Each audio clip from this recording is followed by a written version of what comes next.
En cumplimiento a los lineamientos de salud para evitar el contagio del coronavirus, personal de la Subdirección de Comercio, en coordinación con locatarios del mercado La Rotonda, realizaron una jornada de sanitización en este espacio comercial.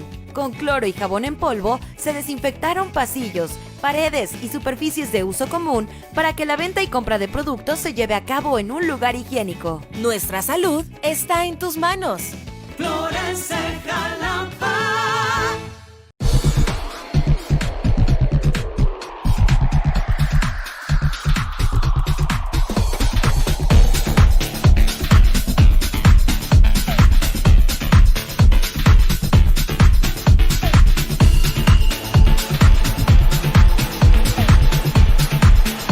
Hola amigos, ¿qué tal? ¿Cómo están? Qué gusto volverlos a ver en este su programa de divulgación de la ciencia, Astrocitos y Asteroides. Recordándoles que estamos a través de la plataforma digital de Revista Sin Recreo y de Radio Máxima Digital para quien nos quiere escuchar en radio. Y además, como ya les he venido diciendo, la buena noticia de que estamos en repetición todos los miércoles a las 12 del día. Así es que, pues, amigos, los esperamos también para que nos escuchen en radio. Bueno, amigos, pues soy muy contenta nuevamente porque fíjense que primero agradecerles muchísimo, ya que hubo un interés tremendo por el tema que platicamos el pasado 25 de mayo, el lunes pasado 25 de mayo, con la doctora Rebeca Menchaca García. Hola, Rebe, ¿cómo estás? Hola, ¿cómo estás? Pues muchas gracias, encantada del interés y de estar aquí otra vez con ustedes. Sí, Rebe, la verdad es que súper contenta. Yo estoy muy agradecida con Rebeca porque primero por el tema tan maravilloso que nos platicó acerca de las orquídeas y principalmente pues su línea más directa de todo lo que ella hace con las orquídeas, que es la vainilla. Y además platicamos de los 10 años del orquidario, que pues como yo le decía, para mí ya en la entrevista que estoy haciendo con ella es una celebración. Empezamos con esto para celebrar esos 10 años maravillosos, Rebe. Y bueno, pues ahora vamos a tener un segundo programa por la amabilidad del público que realmente se interesó de una manera espectacular, Rebe, con tu tema. ¿Cómo ves? Qué bueno, ¿no? Pues para eso trabaja uno y cuando tienes la respuesta del público, sientes que estás haciendo pues tu trabajo de una manera pues más divertida, más dinámica. Tener respuesta del público es lo mayor que uno puede recibir. Así es, y bueno, nuestra obligación también como gente que estamos dentro de la ciencia es platicarle a la gente de la manera más sencilla posible, pues nuestro quehacer y que ellos también, nuestro querido público, pues comprenda de alguna manera lo importante que es seguir haciendo ciencia, ¿no? Hoy, en esta semana nos enteramos de noticias bastante tristes para la comunidad científica, en el sentido de que pues se sigue pujando porque se le baje el presupuesto a la ciencia, ¿no? En México, y unos dicen, no, es que los científicos luego se sienten la gran cosa y qué bueno que les bajen, y otros dicen, oye, pues no se trata de eso. A lo mejor hay malos elementos, pero en general el científico que ha hecho una carrera muy larga a través de los años, pues es una persona muy comprometida con su trabajo y con la sociedad. ¿No es así, Rebe? Claro que sí, hace falta mucho apoyarnos entre nosotros, divulgar y sobre todo también cuando es un tema de ciencia que requiere la respuesta de muchos científicos, médicos y todo, pues qué más claro que ahí está, tenemos que seguir impulsando para que se les apoyen. Así es, yo de manera personal, ojalá, quiero comentar que ojalá y nuestro gobierno tome muy en serio pues la petición de muchos científicos serios, donde queremos decirles que realmente lo poco o mucho que hacemos es con un apoyo económico que es muy necesario. En otros países se da un gran aporte a la ciencia y nosotros no hemos alcanzado eso, así es que pues ahora sí que ya no pedimos más, nada más que ahora que ya no nos quiten, ¿no? Bueno, Rebe, pues vamos a empezar con el tema seguir con el tema de hoy y nos quedamos con varias cosas en el tintero. Y una de ellas que me llamó mucho la atención, bueno, antes que nada, perdón, platícanos un poco dónde estás, qué haces, para nuestro amable público, que tú lo platiques, por favor. ¿Dónde estoy ahorita? ¿Dónde estoy? Sí, ¿dónde estás trabajando? Okay. ¿Dónde estás adscrita? Okay. Muy bien. Bueno, estoy adscrita al Centro de Investigaciones Tropicales. Muy bien.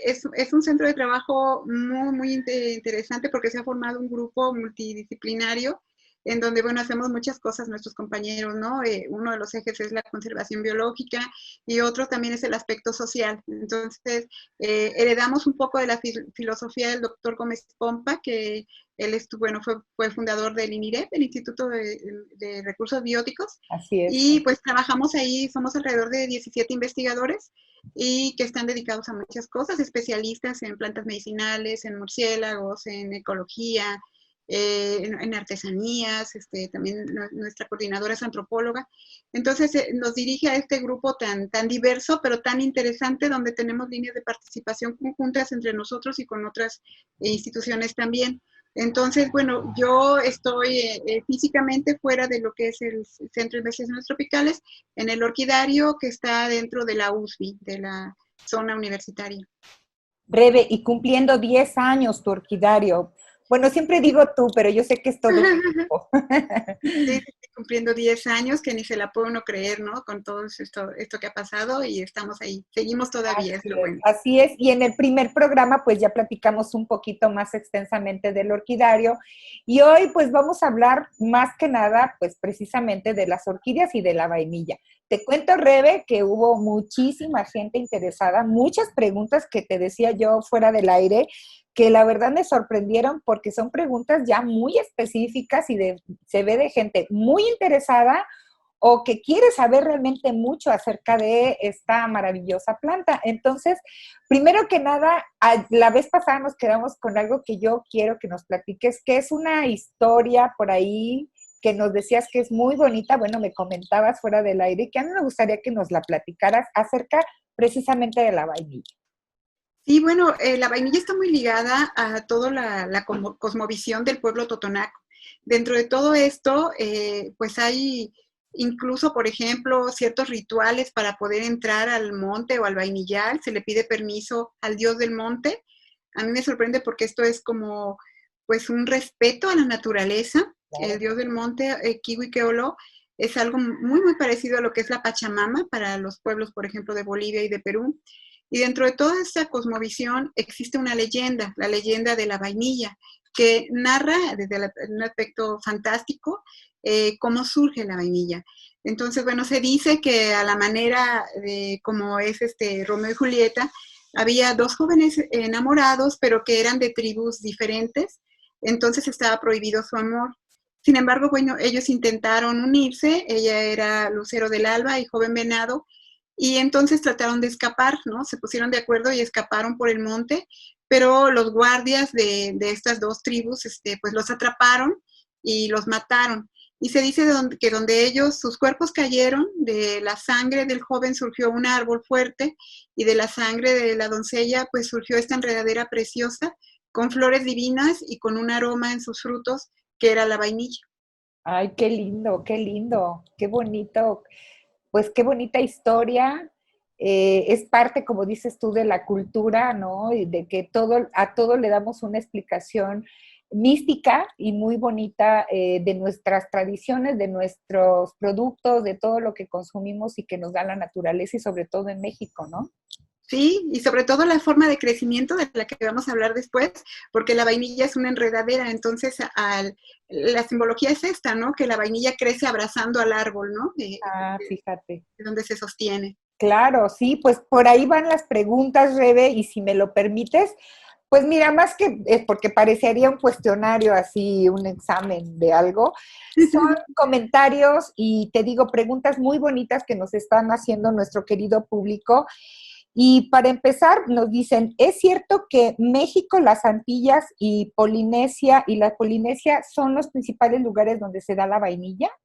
Fíjate que sí, qué buena pregunta, porque históricamente en 1800 y antes incluso, México era el único productor de vainilla en el mundo. ¿Por qué? Bueno, porque aquí fue el origen de uso y teníamos además el polinizador natural, que se dejaba polinización natural. Después, bueno, el interés de los españoles y los franceses, las plantas fueron llevadas a las islas conquistadas, en Asia sobre todo, y allá crecieron las plantas, no tenían el polinizador natural, pero un esclavo de la isla Reunión desarrolló el método de polinización artificial, poniendo el polen en la parte femenina de la flor, y fue así como creció el cultivo de aquel lado del mundo. Entonces sí es cierto, ahora Indonesia, Madagascar y China son los mayores productores de vainilla en el mundo, y México ha pasado a estar incluso en un quinto lugar, hasta menos, quizá aportando solo un 1% de vainilla, de la vainilla que se consume en el mundo. Fíjate qué interesante. Y bueno, las preguntas entonces respecto a al tipo de ambiente biológico que tienen todos estos países, nos preguntan que las condiciones ambientales que requiere la vainilla, ¿cuáles serían? Sí, es un cultivo muy interesante porque es similar a lo que es el café que crece bajo árboles sombra. Entonces, esto nos da un plus para el cultivo, ¿no? La vainilla necesita árboles para poder crecer, entonces esto hace que realmente sea un agrosistema, ¿no? Porque están los árboles que pueden ser corredores de aves, de mamíferos y demás. Y las condiciones que necesita, pues, son temperaturas en 25, 30 grados de media, necesita mucha hojarasca en las raíces. La raíz es muy superficial, no profundiza, crece sobre las hojas y se han utilizado pues diferentes sustratos para su crecimiento, desde fibra de coco, hojarasca y demás, que aportan muchos nutrimientos a la orquídea y bueno, principalmente raíz muy superficial con hojarasca, árboles tutores donde ella crece y sombra media como lo es el café. Entonces esto siempre me gusta pues platicarlo porque son cultivos amigables con el ambiente, porque no es un monocultivo, los árboles mismos van a dar otros productos, van a poder crecer hongos, plantas medicinales, todo en este sistema que es la vainilla como cultivo. Fíjate qué interesante, y ya tocaste otro punto que nos preguntan nuestros estimados radioescuchas y amigos que nos ven por internet, que es precisamente esto de en qué sustrato soporte crecen. Y hablaste de algo muy interesante que sería parte de la historia esta que nos contaste, ¿no? El árbol tutor, el árbol que sostiene a la vainilla. Sí. ¿Cuáles son los mejores? Por ahí alguien también, entre todos los comentarios y preguntas, decía que a lo mejor, por ejemplo, el del cacao, ¿es cierto? Sí, No? sí, es cierto, también se ha intentado hacer policultivos entre cacao y vainilla, aprovechando precisamente los árboles sombra. Con un buen manejo se puede hacer, ¿no? Y las especies de árboles que más se han utilizado como tutores de vainilla son un árbol leguminoso que su nombre científico es Eritrina americana, pero a lo mejor nuestros radioescuchas lo conocen porque es la flor que se come, es el gasparito, una flor roja. Claro, claro, muy Entonces, conocido por mucha muy gente. conocido y muy comido entre todas las flores que los Sí. mexicanos nos comemos. Y esta planta, este árbol, es muy buen sustrato para la vainilla porque además tiene hojas que dan la sombra adecuada y es una leguminosa que aparte aporta nitrógeno también, ¿no?, al suelo. Otros árboles tutores han sido los cítricos, por ejemplo, el naranjo, el limón, ¿no? Y muchos otros árboles que se han probado. Generalmente son árboles que proporcionen sombra, que no sean árboles, por ejemplo, que van a perder las hojas, como es, por ejemplo, el cedro, que pierde las hojas durante la época de calor. Pero en realidad se han utilizado muchos árboles. Qué bonito que sean árboles y que sean árboles naturales y vivos. Claro. Pero también se han utilizado sustratos inertes, ¿no? Como postes de cemento o otros sustratos inertes también. Qué interesante está esta parte. Y fíjate que hay muchas preguntas que siento que se relacionan entre todas. Entonces voy a tratar de hacer ahí una mezclita. Sí. Porque mira, por ejemplo, hay una que dice, ¿cuándo se ve la primera producción del plantado del cultivo? Que se supone que es a largo plazo. Perfecto. Bueno, la manera más común de propagar la vainilla son asexual por cortes. Ya dijimos que es una enredadera, por cortes de esta enredadera de aproximadamente 1 metro. Cuando se inicia un cultivo, bueno, se llevan estas secciones que se llaman esquejes, se amarran de alguna manera al árbol para que siga creciendo y a partir de la siembra hay que esperar 3 años para tener una cosecha. O sea, a los 2 años empieza lo que se dice ensayar, empiezan a tenerse las primeras flores, pero no es consistente. A partir de los 3 años que es sembrado, entonces ya se puede tener una producción a largo plazo. Muy interesante porque de ahí vendría la siguiente pregunta. Entonces, bueno, una que ya nos explicaste ahorita dentro de todo lo que nos has dicho es cómo se propaga la vainilla. Pero hay otra pregunta que nos dice, ¿cuándo inicia la floración? Y a partir de esa floración, ¿cuánto tiempo pasa para hacer la cosecha? Ok, mira, en estas latitudes nosotros tenemos la floración a partir de febrero, marzo, abril, más o menos. Y a partir de la floración, bueno, recordamos que hemos estado insistiendo que se poliniza manualmente, entonces hay de veras personas expertos, totonacos, que hacen esta polinización de manera muy adecuada. Y después de la polinización, cuando el fruto amarra, que empieza a crecer el ovario, empieza a crecer como un ejote y de hecho alcanza su mayor longitud de manera muy pronta, a los 40 o 50 días, pero la madurez la alcanza hasta los 9 meses. Entonces es todo un embarazo a partir de la polinización, esperar todos estos 9 meses para esperar la cosecha. Incluso hay hasta decretos presidenciales para cuidar que este tiempo se guarde, porque precisamente se van concentrando los elementos aromáticos dentro del fruto. Si la vainilla es cortada antes, no se van a tener estos precursores para este aroma tan especial que después se tiene. Oye, qué bien. Pues fíjate que ahí va la siguiente. Entonces, hablando de estos momentos, todo en la naturaleza es así, ¿no? Todo tiene su tiempo para que se produzca el resultado apropiado dentro de lo que es cualquier tipo de organismo. En este caso estamos hablando de la orquídea, que es la vainilla. Pero fíjate, hay otra pregunta muy interesante entonces que dice, la vainilla no tiene aroma. O sea, la planta no tiene aroma. Pero entonces, ¿cómo es que se da este aroma? ¿Es cierto que se necesita un proceso de fermentación? De verdad, excelentes preguntas, ¿eh? Eso, Sí, como para dar todo un curso, que de verdad estamos sí, asombradas por las excelentes preguntas que sí, hizo. es cierto. Mira, es cierto, la flor incluso tiene un aroma muy tenue a limonada, pero ni siquiera la percibimos. Y el fruto menos, el fruto es como oler un ejote, ¿no? En realidad es un olor más bien a hierba fresca, no es un aroma agradable. Y no huele, si nosotros cortamos un fruto verde de vainilla, no los va a oler. Es una maravilla, porque ¿quién descubrió esto, no? Perdón, Rebe. Y ahorita que dices que es un fruto verde, hay otra pregunta que dice, ¿el color del fruto te va diciendo cómo está el proceso? Excelente, ¿Se pega excelente. con esto? Sí.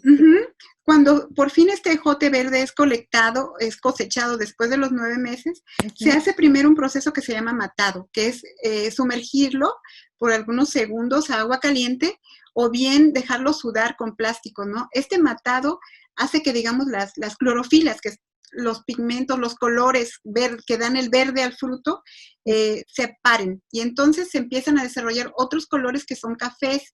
Es precisamente esta pregunta tan buena que nos hacen, porque en el momento que el fruto se empieza a poner café, de un café achocolatado, incluso brillante y flexible, es cuando se empiezan a desarrollar los elementos aromáticos. Los precursores, bueno, hay muchos elementos químicos entre ellos, unos los principales, que son la glucovainillina, que hace que entonces con este matado, este proceso de calor, y luego todo un proceso que los totonacos lo sabían y le llamaban a este proceso los 20 soles, que es, sacan los frutos a solear, no son 20 días, sino depende de que haga sol, por eso se llaman los 20 soles, ¿no? Claro. Se sacan los frutos de vainilla, se extienden en petates y después se enrollan, se meten a la casa, se hacen sudar con cobijas y así sucesivamente estos 20 soles.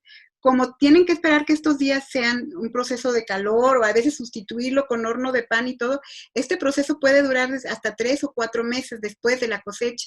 Entonces, tenemos 9 meses y después todo este proceso de secado, fermentado o beneficiado, que también le llaman. Es un bebé muy cuidado. Es un bebé muy cuidado, la vainilla, ¿verdad? Necesita de verdad muchísimo cuidado. Oye, pues entonces aquí ya viene, bueno, ya lo del soporte ya lo platicamos. Y la otra pregunta es, la vainilla al crecer de esta forma y tener un proceso tan largo, puede ser atacado o bien por depredadores o bien por plagas. ¿Cuáles serían estas, Rebe? Bueno, me empecé a reír porque pensé que hasta humanos, ¿no? En un proceso. Bueno, las principales plagas de la vainilla, las principales plagas de la vainilla es un hongo que se llama Fusarium, Es un hongo que ataca primero a las raíces y después se va por el sistema vascular por el interior de la planta y afecta a hojas y afecta a todos los órganos de la planta, llegándolos a matar. Hay lugares donde por la afectación de este hongo se ha acabado la producción, como en Puerto Rico, en Costa Rica han tenido. Por eso estamos insistiendo en generar estos híbridos que sean resistentes a esta enfermedad, que es el Fusarium, que es un hongo.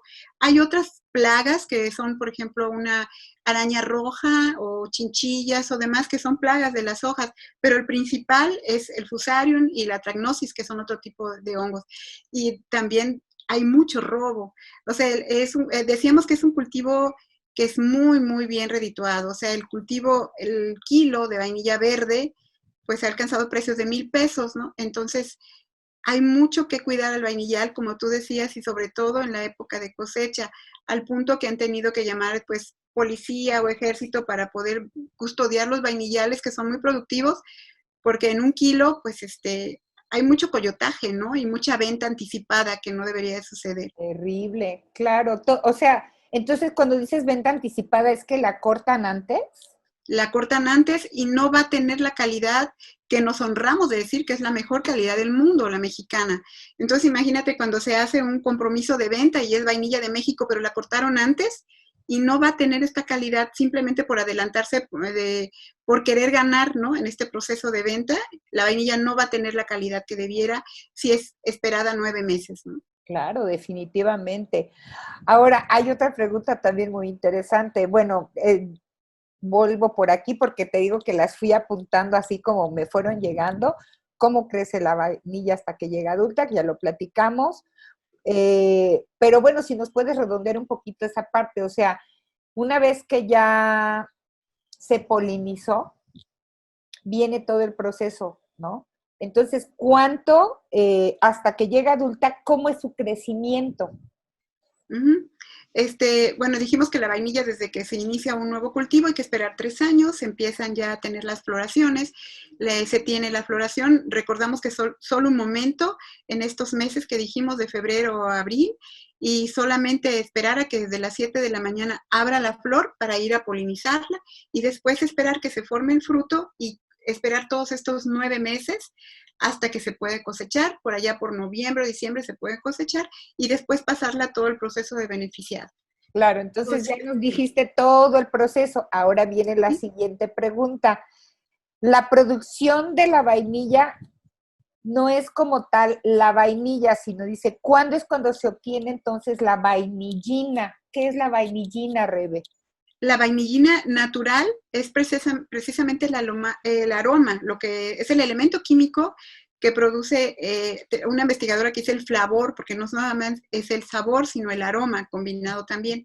Entonces, todos estos precursores que existen en la vainilla en verde, con el proceso de beneficiado, se activan y es entonces lo que nos produce este aroma tan delicioso, ¿no? El bouquet y el aroma a vainilla natural, que es totalmente diferente a la vainilla artificial, ¿no? Ok, entonces ya tenemos nuestros vainillitas, ¿no? Las vainitas, pues, y ya hicimos esto de los 20 soles y después de los 20 soles es cuando viene esta parte donde ya vamos a obtener el olor de la vainilla o En es el la proceso, vainillina o no, todavía no. justo en el proceso de beneficiado empiezan a oler, es una maravilla.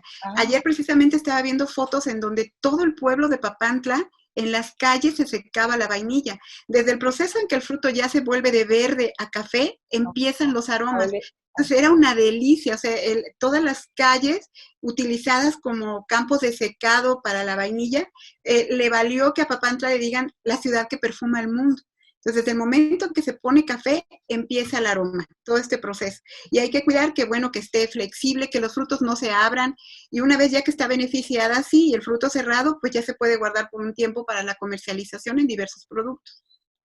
Híjole, qué bonito, qué cosa tan maravillosa y me haces pensar también en nuestros productores de café, nuestros productores de cacao, ¿no? Tú entras aquí a Coatepec y todavía tenemos la fortuna de que entras y es ese aroma delicioso, todos estos frutos que nos da la naturaleza y sobre todo en nuestra región, que de verdad, pues andamos perfumados por todos lados, ¿no? Porque te vas para Papantla, huele a vainilla, te vas para Coatepec, huele a café, te vas a otros pueblos que también son productores, por ejemplo, del cacao, ¿no? Y pues todo eso es una maravilla de nuestro país y de nuestra región. Rebe, bueno, esto creo que ya lo habías dicho, pero entonces el principal productor de vainilla en este momento sería Madagascar. Indonesia, China, Madagascar, a veces uno, a veces el otro, ¿no? Pero sí, ahí está la mayor producción mundial. ¿Cuándo perdimos el primer lugar o nunca estuvimos en primer lugar, Rebe? Sí, fuimos el primero y único, nadie más cultivaba vainilla. Fíjate. Alrededor de 1800 y tantos, éramos los únicos productores de vainilla en el mundo. El cultivo se desplazó como los cultivos que se desplazan, ¿no? El mismo café lo disfrutamos nosotros y tenemos productores y no es originario de México. Como los cultivos se desplazan de un lado a otro, bueno, allá llegó y ahora se está cultivando.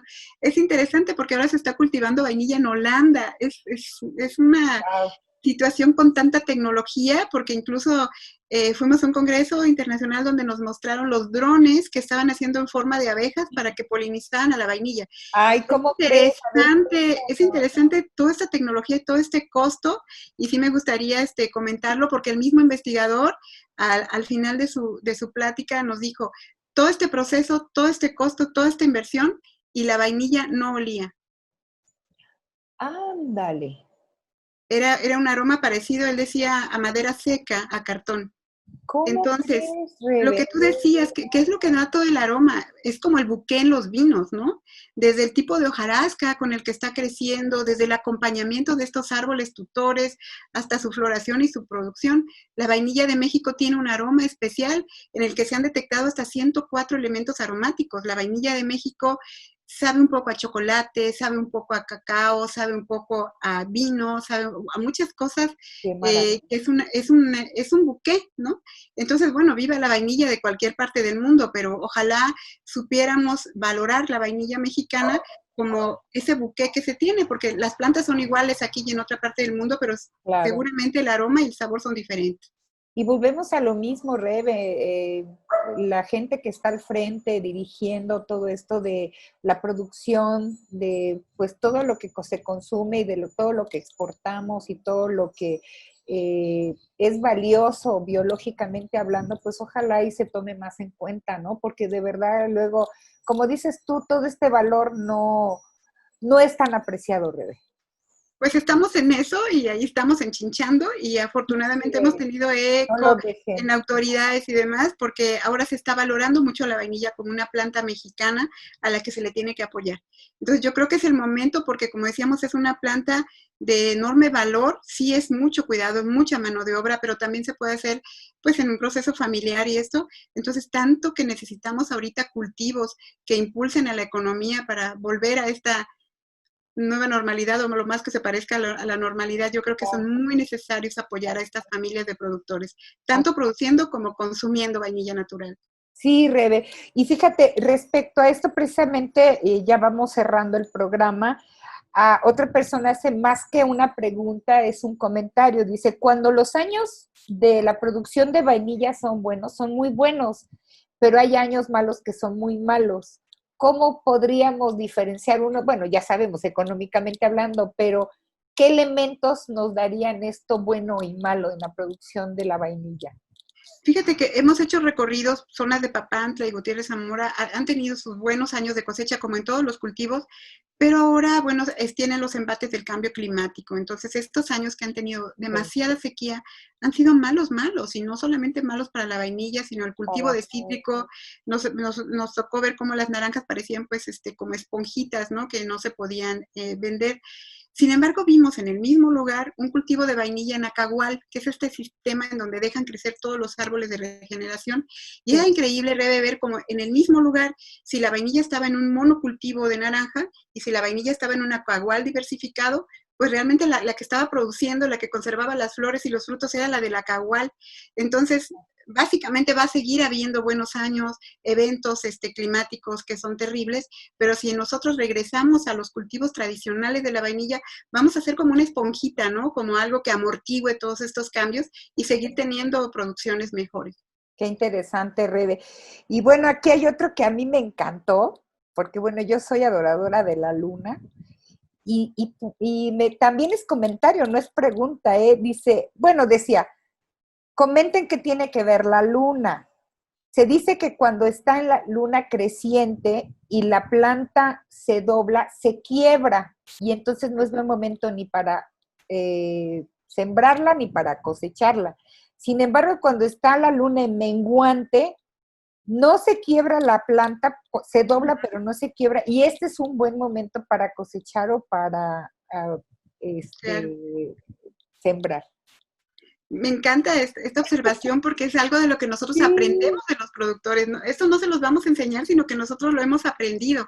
Así como ellos cortan la madera, cortan el bambú, dependiendo de los ciclos lunares. Y si también nosotros, pues, como científicos, vemos que todo depende de mareas, ¿no? La luna hace las mareas del mar y todos nosotros somos fluidos y las plantas también son fluidos.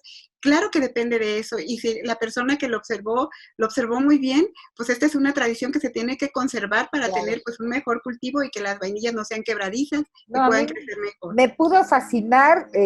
Tú sabes que una de mis áreas de estudio es la cronobiología. Entonces, cuando yo vi esto, dije, qué pregunta o qué comentario tan maravilloso de esta gente, porque precisamente todo tiene un tiempo en este planeta, ¿no? Nuestro planeta tiene ritmo y por lo tanto los seres que habitamos este planeta tenemos un ritmo también. Rebe, pues cierro el programa porque la verdad, fíjate, ya se nos fueron los 30 minutos, qué triste, porque me encantaría seguir platicando contigo, pero bueno, amigos, yo espero que con esta hermosísima y rica charla con la doctora Rebeca Menchaca, pues muchos de sus comentarios y sus dudas hayan sido aclarados. Por supuesto, ella está en redes sociales como Rebeca Menchaca, ¿estás? Rebeca Menchaca en mi Facebook. Y en su Facebook, entonces ustedes pueden escribirle y preguntarle y asesorarse para la gente que también a lo mejor quiera hacer alguna cuestión sobre producción de la vainilla o de las orquídeas en general, pues adelante. Y yo voy a terminar, Rebe, si me lo permites, con una frase que por ahí alguien puso, que te digo que yo creo que son productores porque me dijo, el que cultiva vainilla es porque le gustan las plantas, porque se deben de crecer con amor, con paciencia y con dedicación.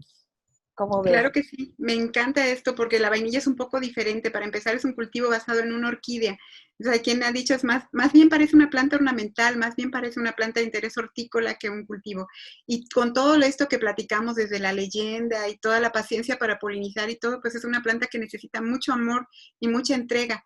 Entonces, mucho apego cultural, ojalá, y que este cultivo siga existiendo, porque es un cultivo que realmente está en riesgo. Pues ojalá, Rebe, y así es que, pues que vivan las orquídeas, que viva la vainilla, que viva nuestro querido orquidario de la Universidad Veracruzana con estos 10 años, y te felicito y felicito a todo tu equipo y te agradezco mucho estas 2 entrevistas maravillosas. No, la agradecida soy yo contigo, Rebe, y con todo el auditorio que me dio la oportunidad de tener este festejo, como tú me has dicho, de los 10 años del orquidario aquí con ustedes. Muchísimas gracias. Gracias, Rebe, gracias. Pues yo me despido de la dama de la vainilla, gracias, mi querida Rebe. Y amigos, pues los espero la semana que entra con otra edición de Astrocitos y Asteroides. Espero que les guste. Pueden seguir haciendo comentarios. Si hacen preguntas, se las haré llegar a la doctora Rebeca. Y por lo pronto, pues nos despedimos. Agradezco mucho a mi querido equipo de Revista Sin Recreo, a toda la producción, por esta oportunidad de seguir platicando con ustedes. Nos vemos la semana que entra y Rebe, muchas gracias de nuevo. Te mando un abrazo grande y a todo tu equipo. Igualmente, muchísimas gracias a ustedes. Gracias, Rebe. Bueno, amigos, pues me despido y recuerden que la ciencia es para todos. Gracias.